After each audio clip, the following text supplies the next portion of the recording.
Welcome to this guide on Kubernetes cost optimization through resource efficiency. In this video, you'll learn practical techniques to significantly reduce your infrastructure costs by managing resources intelligently. Whether you're running a small development cluster or a large production environment, understanding resource efficiency is essential for keeping cloud spending under control while maintaining application performance. Before optimizing costs, it's important to understand where money is being spent in a Kubernetes cluster. First, CPU and memory are the primary cost drivers. When you allocate more resources than your applications actually need, you're essentially paying for computing power that sits idle. Second, idle workloads running pods with low utilization directly increase costs without providing proportional value. Finally, scaling inefficiency occurs when resources are managed manually, leading to either overprovisioning during low traffic or underprovisioning during peak times. All of these factors contribute to unnecessary cloud expenses. Kubernetes provides two mechanisms for managing container resources: requests and limits. Requests represent the guaranteed minimum resources that are reserved for a pod.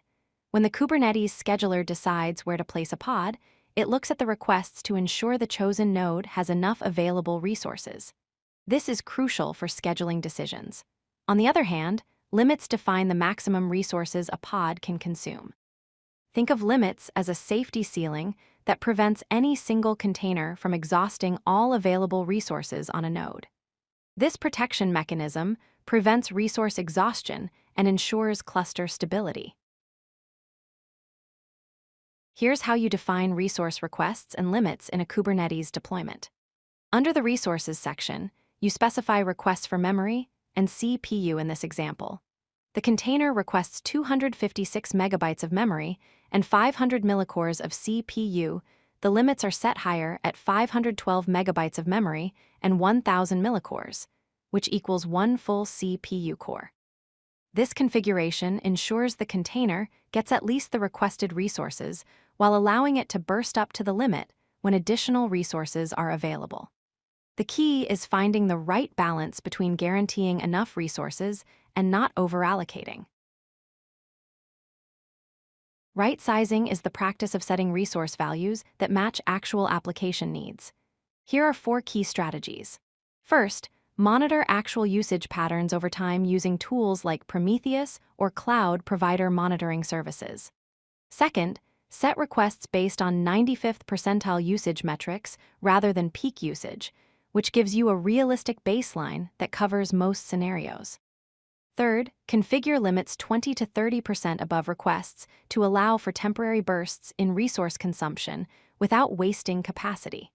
Finally, review and adjust resources regularly as application behavior changes over time.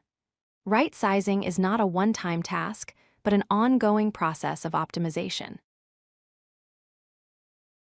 The Horizontal Pod Autoscaler, or HPA, is a Kubernetes feature that automatically adjusts the number of pod replicas based on observed resource metrics. This brings several benefits to cost optimization. It reduces costs during periods of low demand by scaling down the number of pods, ensuring you're not paying for unused capacity. Conversely, it scales up automatically when traffic increases, maintaining performance without manual intervention. The HPA eliminates the need for operators to constantly monitor and adjust deployments, and it optimizes resource utilization by keeping the cluster right-sized for current demand. This dynamic scaling is one of the most effective ways to reduce costs while maintaining reliability. Configuring a horizontal pod autoscaler is straightforward. You define it using the Autoscaling API version 2. The spec section contains the scaling parameters. Set minimum replicas to ensure high availability even during low traffic, in this case 2 replicas. The maximum replicas value, here set to 10, prevents runaway scaling that could spike costs unexpectedly. The metrics section defines what triggers scaling. In this example, the HPA monitors CPU usage and maintains an average utilization of 70% across all pods.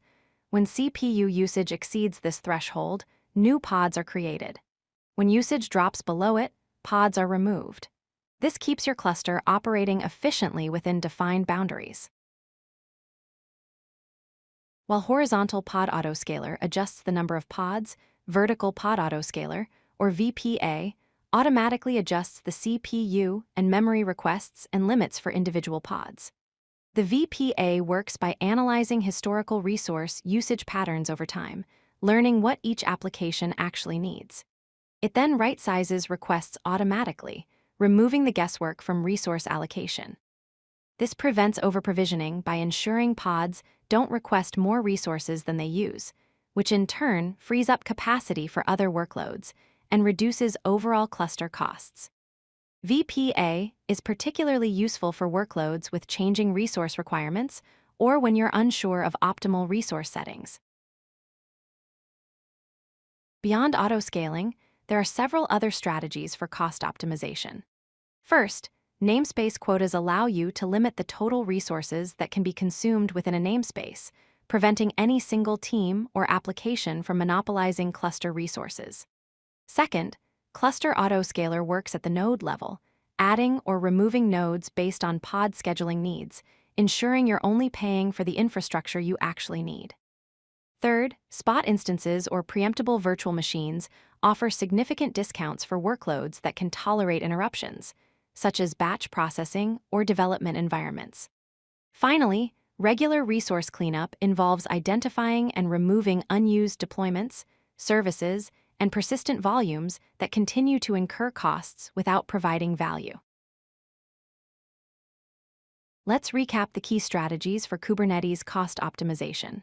First, always set accurate resource requests and limits based on actual application requirements, not guesses. Second, continuously monitor usage patterns to right-size resources as application behavior evolves. Third, implement both Horizontal Pod Autoscaler for scaling pod replicas and Vertical Pod Autoscaler for adjusting individual pod resources. Finally, leverage cluster autoscaling to optimize node count and consider spot instances for cost-tolerant workloads.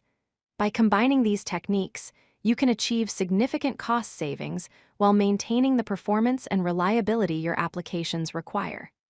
Thank you for watching, and happy optimizing! If you like this video, hit that like button and don't forget to subscribe. Visit codelucky.com for more such useful content.